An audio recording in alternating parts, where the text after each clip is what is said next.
শুধুমাত্র একটা ডিম দিয়ে এত মজার ডেজার্ট বানানো যায় সেটা জানতাম না। তো এই ডেজার্ট এত মজা, আপনারা বাসায় একবার হলেও তৈরি করে খাবেন। এই ডেজার্ট আমি একটা মাত্র ডিম দিয়ে বানিয়েছি। আশা করি আমার ডেজার্ট রেসিপিটা আপনাদের অনেক বেশি ভালো লাগবে। এই ডেজার্ট রেসিপি যে একবার খাবে সে পাগল হয়ে যাবে, আবার খাওয়ার জন্য রিকোয়েস্ট করবে। আসসালামু আলাইকুম, ওয়েলকাম টু মাই চ্যানেল। কেমন আছেন সবাই? আলহামদুলিল্লাহ, আপনাদের তো আমি ভালো আছি। তো আমি প্রথমে একটা ডিম নিয়ে নিচ্ছি এই ডেজার্ট রেসিপিটা তৈরি করার জন্য। এর সাথে আমি অ্যাড করে দিচ্ছি 2 চামচ গুঁড়া দুধ। এখানে আমি অ্যাড করে দিচ্ছি 1 চিমটি পরিমাণ বেকিং পাউডার এবং 1 টিস্পুন কর্নফ্লাওয়ার অ্যাড করেছি এবং এর সাথে অ্যাড করেছি 1 টিস্পুন ময়দা।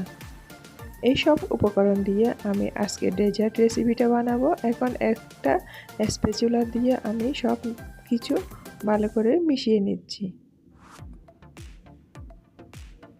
এখন মিশানো হয়ে গেছে।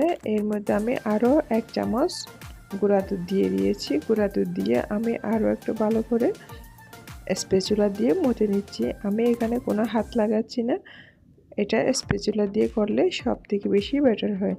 এখন ব্যাটারটা একদম রেডি হয়ে গেছে। এখন এটা আমি রেস্টে রেখে দিব 5 মিনিটের জন্য। আপনারা চাইলে রেস্টে না রেখেও এই রেসিপিটা বানাতে পারেন। তো আমি রেস্টে রেখে দিব 5 মিনিটের জন্য ডেকে।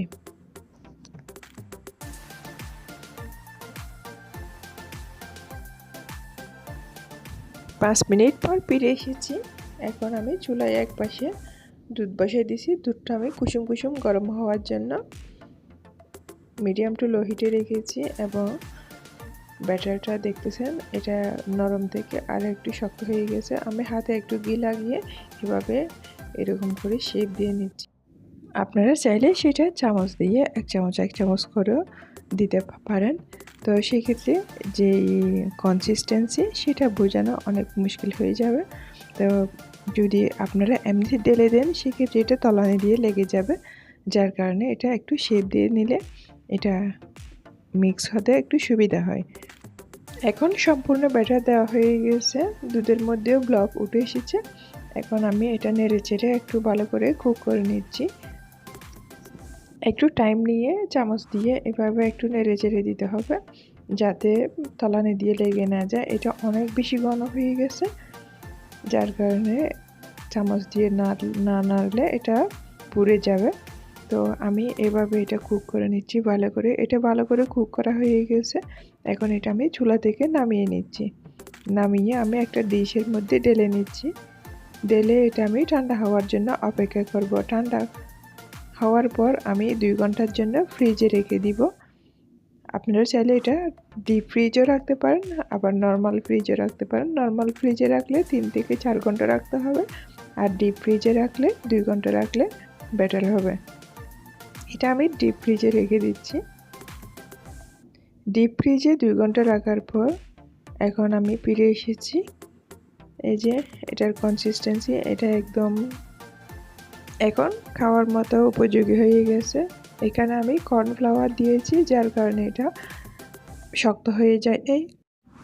এখন এর উপরে আমি কিছুটা কাঠবাদাম এবং কাজু বাদাম গুঁড়া করে অ্যাড করে দিচ্ছি। আপনারা চাইলে কিশমিশও অ্যাড করে দিতে পারেন, উপরে ডেকোরেশন করে নিতে পারেন। যার যার পছন্দ অনুযায়ী টেস্ট অনুযায়ী ডেকোরেশন করতে পারেন। তো এখানে আমি কিছু ড্রাই ফ্রুটস দিয়ে দিচ্ছি, কাঠবাদাম কাজু বাদাম, হাতের কাছে যা থাকবে কিশমিশ সব দিতে পারবেন। আর চাইলে নারিকেল, এখানে নারিকেল দিয়ে খেলে এটা আরও বেশি মজা। আশা করি আমার আজকের রেসিপিটা আপনাদের অনেক ভালো লেগেছে। যদি ভালো লাগে ফ্রেন্ডস অ্যান্ড ফ্যামিলির সাথে শেয়ার করবেন, একটা লাইক দিবেন আর আমার চ্যানেলটা সাবস্ক্রাইব করে দিবেন যাতে নতুন কোনো রেসিপি দেওয়ার সাথে সাথে আপনাদের কাছে পৌঁছে যায়। তো আজ এই পর্যন্ত। আমি একটা প্লেটে নিয়ে দেখাচ্ছি এটা কতটা ইয়ামি হয়েছে, কনসিস্টেন্সি কেমন হয়েছে দেখলেন তো। এটা মনে হচ্ছে দই, আবার মনে হচ্ছে ক্ষীর, এটা কোনো কিচ্ছু না, বাট এটা খেতে অসাধারণ। আপনারা অবশ্যই এই রেসিপিটা বাসায় ট্রাই করবেন ইনশাল্লাহ। আশা করি সবাই অনেক বেশি পছন্দ করবে। দোকান থেকে হাজার হাজার টাকা দিয়ে আর কিনে খেতে হবে না। তো সবাই ভালো থাকবেন, সুস্থ থাকবেন, সবাই সবার জন্য দোয়া করবেন। আসসালামু আলাইকুম।